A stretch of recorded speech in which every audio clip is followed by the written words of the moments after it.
All right, our suspension came in. So I got the Daystar lift kit from Quadratec. Let's open this up and see what all I got. This box looks like it's seen better days.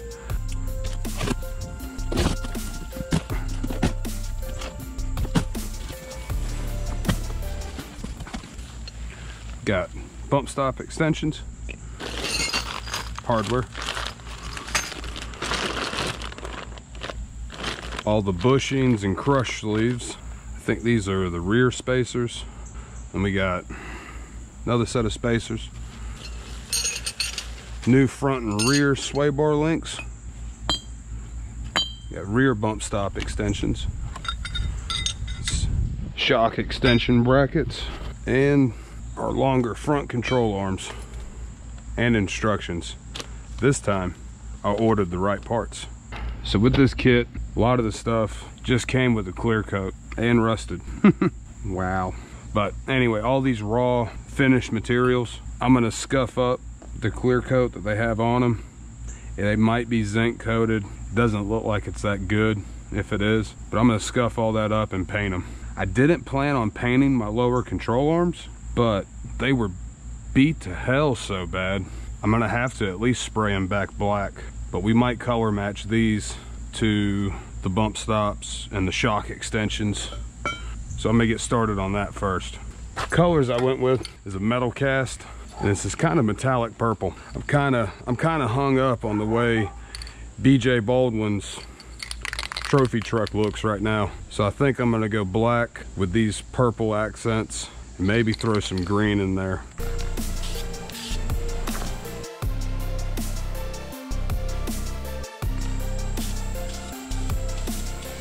So this is how it's looking after the second coat.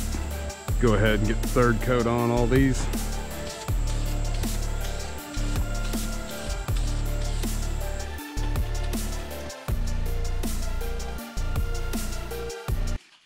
Okay, so we got our Daystar kit, got everything all painted up. Now just gotta assemble all the bushings into the control arms with the sleeves, and then we're gonna put the bushings and the sway bar links with their crush sleeves. They included lubricant for everything, so that's kind of cool. This will be a lot easier if you have a vise.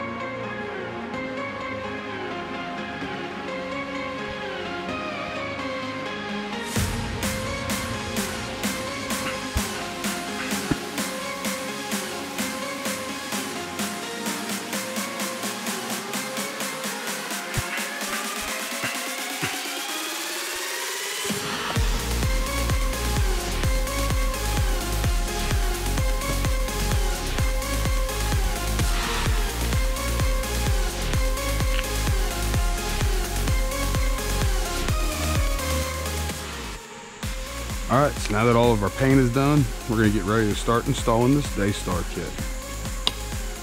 So I'm only gonna loosen the front lug nuts first, because we're gonna start on the front. So we got the parking brake set. Chock the rear wheels, and we'll jack it up and get the jack stands up under it.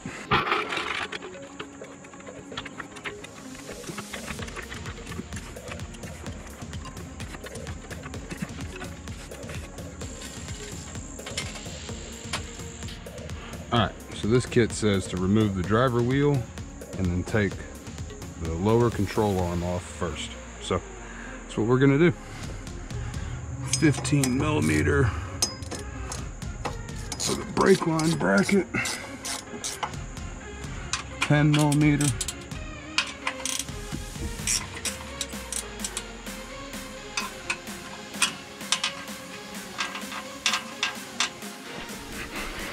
Now then, I'm going to use my pliers to get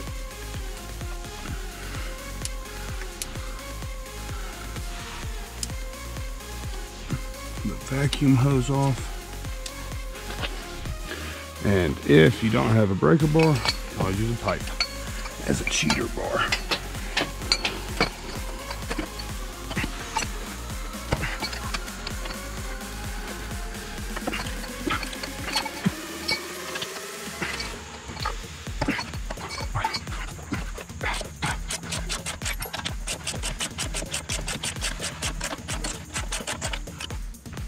Okay, so I got that lower control arm off. There's a lot of cussing and screaming in that one.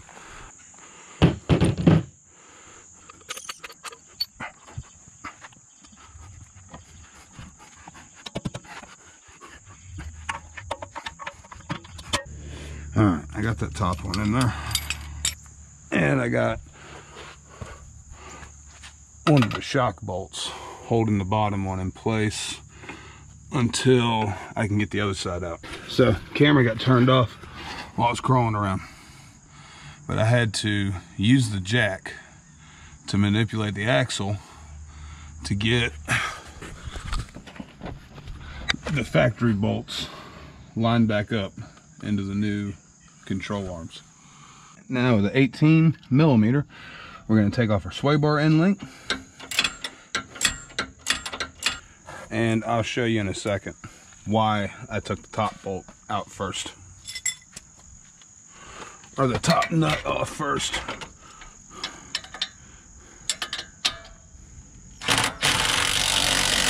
With the jack up under the axle holding pressure, if you leave the bottom one tight, your top bolt will have a little bit of pressure on it. And if you don't have that pressure, you'll have to use an Allen key to hold this ball joint still while you take the nut off. So it's a lot easier if you're going to remove the whole sway bar link, leave the bottom connected, pressure on the axle, you can take the top nut off without having to use an Allen key.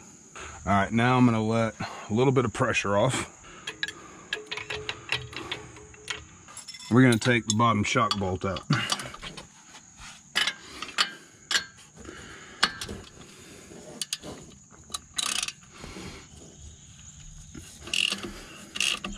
So now that we got that off, sway bar link should be able to lower the axle and get the spring out.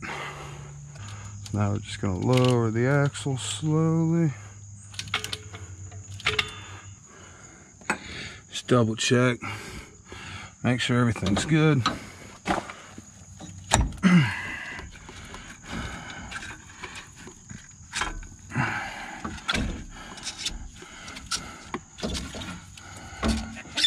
And now I can get the spring out.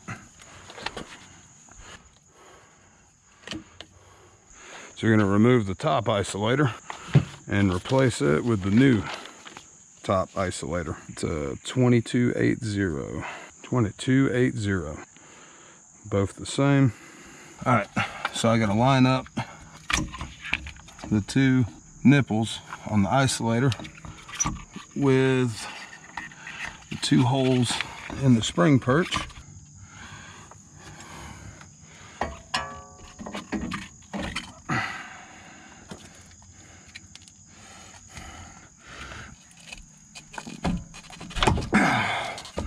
Overshot it.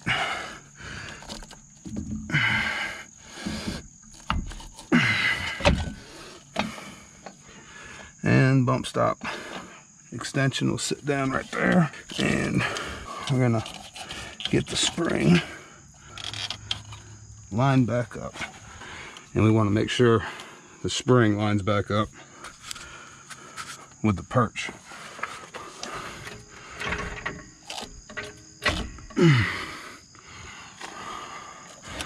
Sure, top isolator's good, and then we'll put the nut.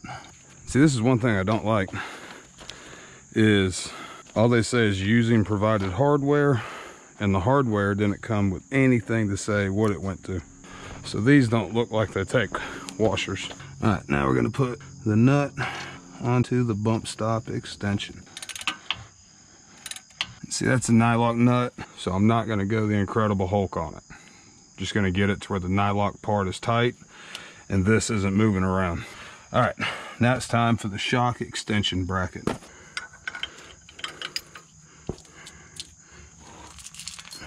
So we're gonna put the bolt, crush sleeve, and then the little bolt. Oh.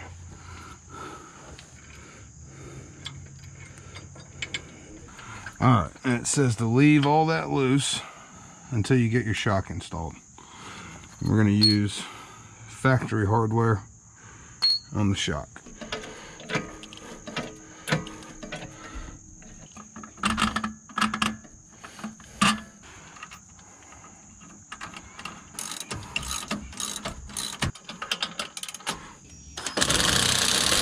Alright, let's find out what torque specs are.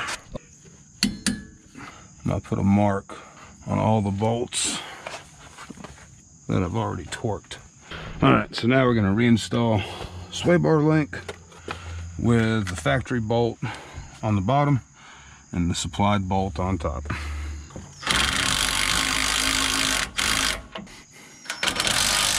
Alright, so I got the front done.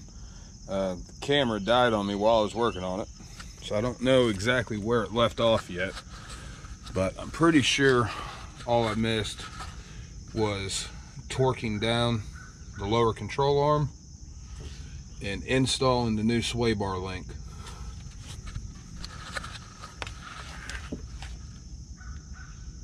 So it was a little bit of a pain doing this in a driveway with only one jack, but the way Daystar recommended one wheel off at a time made it a little bit easier, but it can be done.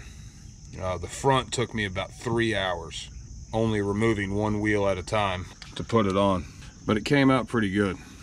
So now I got to get started on the back. Since the parking brake only engages the brakes on the rear, we're going to hop in the vehicle. I've got my chock blocks set where I want them.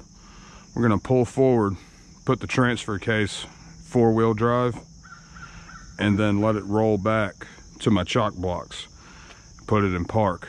That way at least one of our wheels will be locked to the transmission. If you don't do that, your wheels will have a little bit of spin to them. It's kind of dangerous. So let's hop in the vehicle and do that. And now we're going to chock the front of one of the wheels.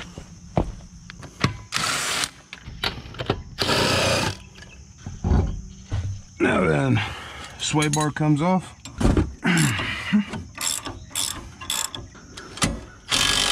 Since I don't have as much pressure on the rear sway bar as I did the front, we're going to use an Allen wrench to hold that ball joint while we loosen the nut.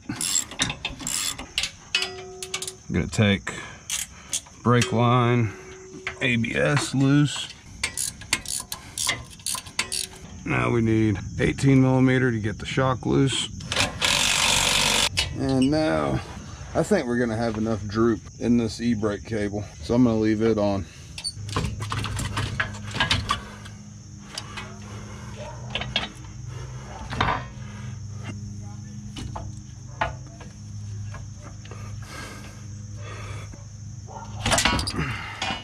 This is gonna be hard to show, but I got to get that isolator lined up in the hole and the spring back on the perch.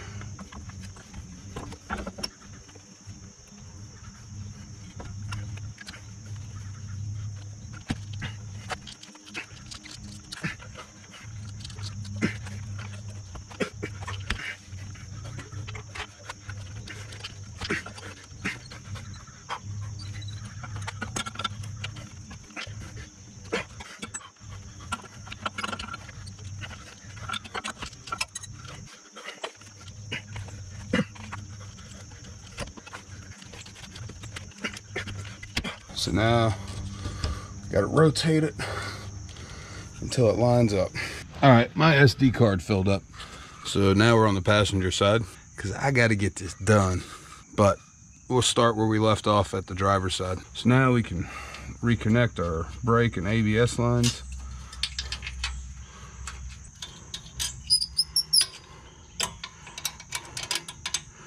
Right there.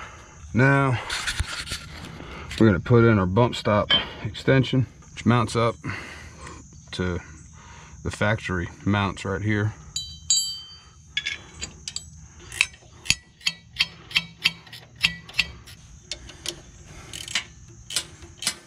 Now we can reinstall our sway bar with the new ones.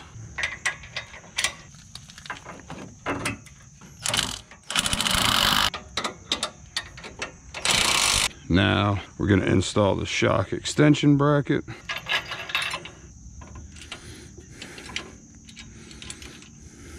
And factory bolt for the shock.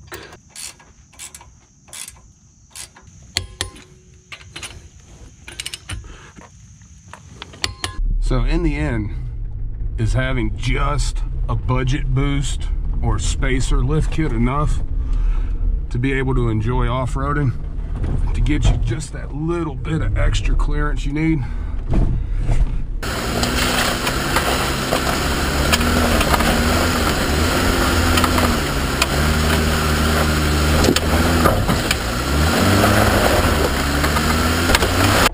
I'd say it is.